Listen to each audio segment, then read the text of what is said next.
at times frustrating meetings. We are now confident we have come up with the best possible plans for New Aquatic Center in Independence. Since there's so many of us, I think we need to introduce everyone and just kind of give you a little background on everybody. So if everyone would just kind of stand as I introduce you. We got Amy Marlowe. Amy has been the Buchanan County Public Health Director for over 20 years. She's a registered nurse and holds a degree in health promotion from UM. Norma Gates. Norma is a longtime resident of Independence and proudly raised her 4 children here. She has worked locally in retail for over 35 years and continues to work for her daughter at Mary's Flower Shop. She has a passion for helping children and is active in the school's mentoring program. Gina Homan. Gina and her husband have 4 children, and she enjoys taking on projects that will benefit our youth. She has been a substitute teacher in Independence Community School District for the past 10 years and currently serves as PTO co-chair. Heather Metter. Heather is the senior public health nurse at the Lane County Public Health Department in Cedar Rapids. Heather and her family moved to Independence almost 4 years ago, and her children attend school here. Her husband is a United Methodist pastor in town, and he and Heather are involved in several organizations and boards that help support the community and the school district. Katie Klutzbach. Katie is a stay-at-home mother of 4 who grew up in Independence. She is also a birth doula and midwife's assistant specializing in out-of-hospital births. She is an active member of the community and spends many hours each year volunteering. Almost there. Nate Whited. Nate is a native of northern Minnesota who moved to Independence in 1992. He is a co-founder of the Independence Day Celebration and Independence Brew to Q committees and has coached youth soccer for the past 7 years. He is a father of 2, and he and his wife have been active in numerous projects within the community and the school district over the years. And finally, Danny Johnson. Danny has worked at a local machining company for the past 18 years, where he's currently the assistant plant manager. He lives in Independence with his wife and 2 children and volunteers for many activities through the Parks and Rec Department. We also have 3 very valuable resource people for our committee, and I'd like them to stand as well. Angie Kyler. Angie is the current Program and Aquatics Coordinator for the City of Independence Parks and Recreation Department. She has held the position of Program Coordinator for the past 16 years and Aquatics Coordinator with a Certified Pool Operator's License for the past 2 years. I assume most people know the next person, Bob Beatty. Bob has been the Director of the Independence Park and Rec Department for the past 13 years and has been a Certified Pool Operator since 2002. He is married with 3 children. And finally, we have Dave Burbach, BE. Dave is our design professional of record. He founded Burbach Aquatics in 1978 and serves as the President and Director of Aquatic Services. He has designed over 600 municipal pools, swimming pools without failure, and his company has been providing professional service for municipal pools for over 35 years. And before we start, I'd like to thank Bob and Angie for all the time they've helped and assisted us with this project. Their knowledge about our current pool has been a huge asset to the committee. And also want to thank Dave Burbach for his work. He's been extremely patient with us as we continue to create and eliminate design after design over the past 16 months. I think we have 1 design for each month that we've been together. Design and experience. His design experience and expertise were a huge benefit to the committee, and we are excited to finally share our recommendations with the council here tonight. So now we'll get started with our presentation, but we'd ask that you please hold all questions until all committee members are finished, because we have a lot of material to go through, and I just want to keep plugging away at here. So here's Amy Marlowe to discuss why we need aquatics in Independence. Thanks, Fred. Good evening. Good evening.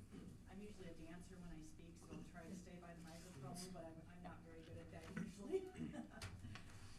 Yes, I am the Director of Public Health here in Buchanan County, but I'm sure I've been called a lot of other things too in the past. But I like to think of myself as a health advocate. I am a native of Independence. Most of you know me. My dad sat in your chairs in the late 70s, 80s, and 90s, and I never put two and two together, thinking about how many of the decisions that you guys make sitting in these chairs relate to health. You know, new sidewalks so people can walk, making sure the streets are plowed. There's just a lot of issues that connect with health. And I'm very passionate for the health of Buchanan County, including Independence. That's why I went back to UNI at my age to get my VA just a couple of years ago. And one thing I learned when I went back was how environmental, our environment, is probably the biggest influence on us. If we make our environment such that it makes the easy choice the right choice. It really makes a difference on how people respond and how healthy we become. So I'm gonna jump right in, make a big splash, just for the health of it. Nice. Good Cute. one, good one. How healthy and safe are we? Well, the American crawl isn't quite the way it used to be. You know, you think about kids way back when, going to the pool, making sure they were splashing and being busy and that, and we just aren't as busy as we used to be. I have a very powerful statement I want to say to you, and it's probably one of the most powerful statements I've ever heard in the last 25 years of my public health career. We are raising the first generation of children who may not live as long as their parents due to poor health habits and obesity. Let me say that one more time. We are raising the first generation of children who may not live as long as their parents due to poor health habits and obesity. That's some of your children, it's our grandchildren, and our grandchildren's children. And that's really sad. That's really scary. Our body mass index, or our weight, keeps going up. Our activity keeps going down. And there's some safety concerns we have to be concerned about also. Accidents are the #1 cause of death in children, and drownings are included in this. There's an average of 3,500 fatal unintentional drownings about every year, about 10 deaths per day. And out of those 10 deaths, 2 of them are children 14 years of age or younger. If children are submerged in water, but it's not fatal, about 50% of those children become brain damaged. And so we have a whole population of children who don't grow up to be able to give to society. So we're treading water in our fight for a safe and healthy population.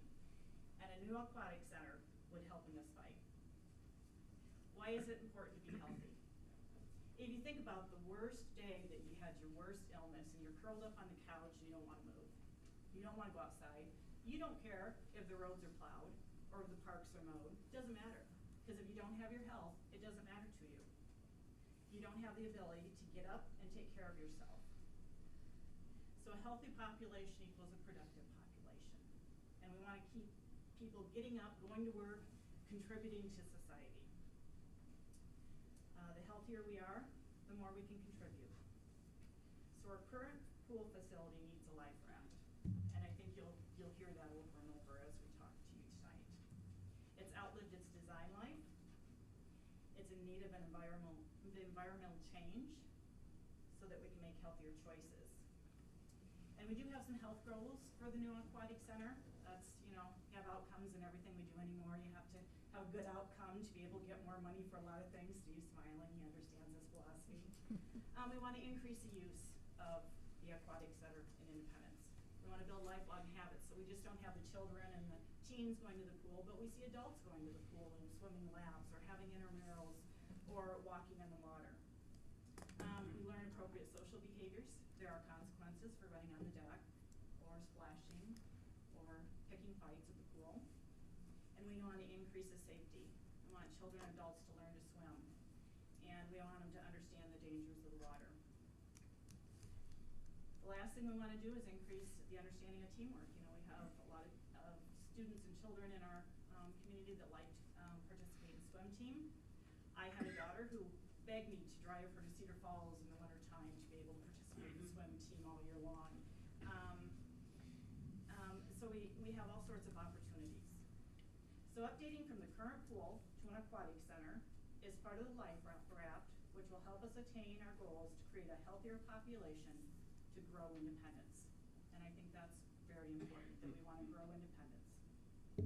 I hope you're as excited about building the health of the residents of Independence and their surrounding area as I am. And I thank you for your time and listening tonight. Thanks, Amy. Thank you.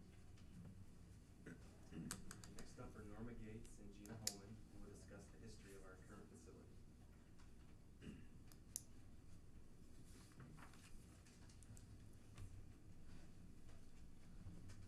Thank you for letting us come this evening and do our presentation on the Aquatic Center. We really appreciate it. Gina and I.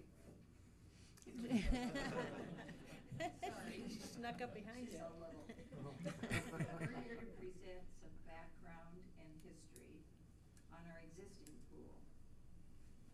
Prior to 1954, the swimming pool was located in the Wapsipinicon River at the west end of 6th Street Northeast. I think today it's the launching area for boats in the north end of Riverwalk Park. From personal experience, I can share with you what it was like to swim at the beach. It was not good. It's the area, I just said, where the boats were launched.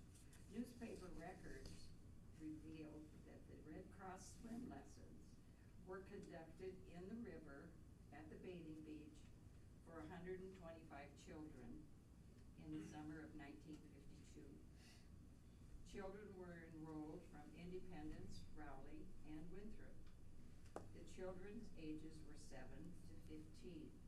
They were allowed to take swimming lessons in the river. Park and Rec records from this past summer, 2013, confirmed that we had almost 500 children taking swimming lessons in our present pool.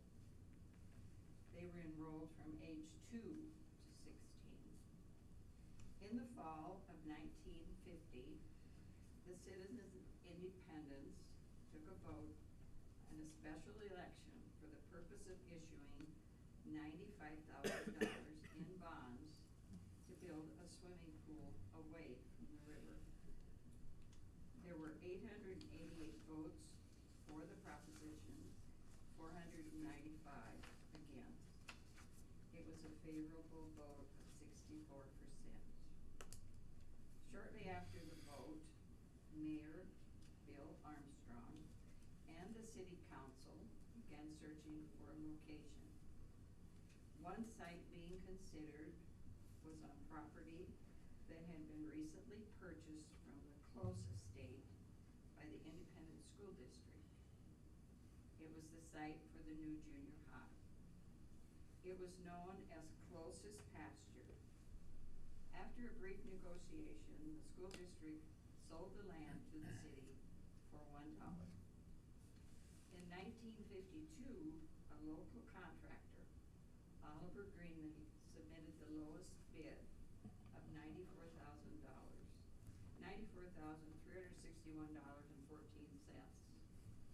Construction began in January of 1953 and was completed in September of 1953.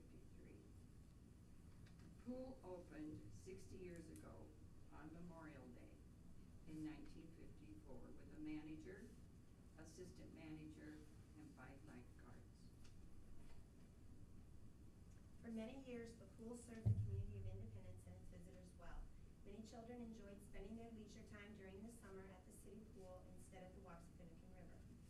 In 1987, the Parks and Rec Committee, made up of Dr. Dan Kegler, Darrell Johnson Jr., Bruce Sperry, Tom Magner, and Steve Esch, became concerned with the condition and plumbing of our 34-year-old municipal city pool. They brought their concerns before the City Council on February 2nd, 1988. An election was held as to if the citizens of Independence felt there was a need for a $500,000 bond referendum to reconstruct, equip, and improve the city's swimming pool. The referendum passed with an 85% approval rating. It was decided that everything but the pool floor, sidewalks, and the filter house needed to be replaced.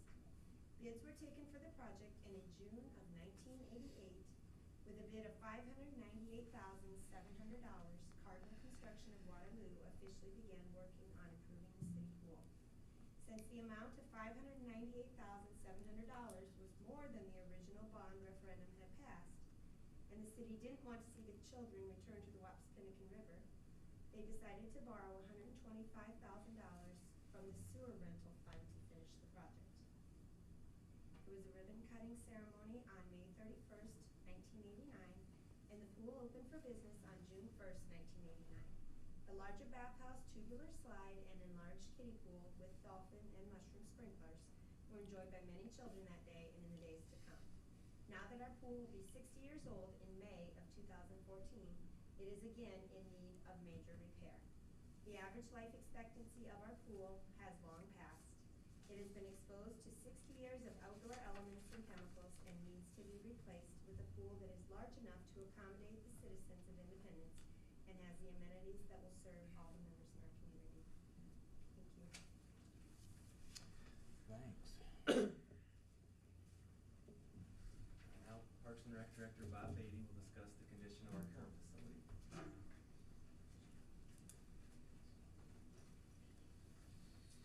Good evening. As stated previously, the original facility was built in 1954. Has now served the community for over the 60th anniversary this year.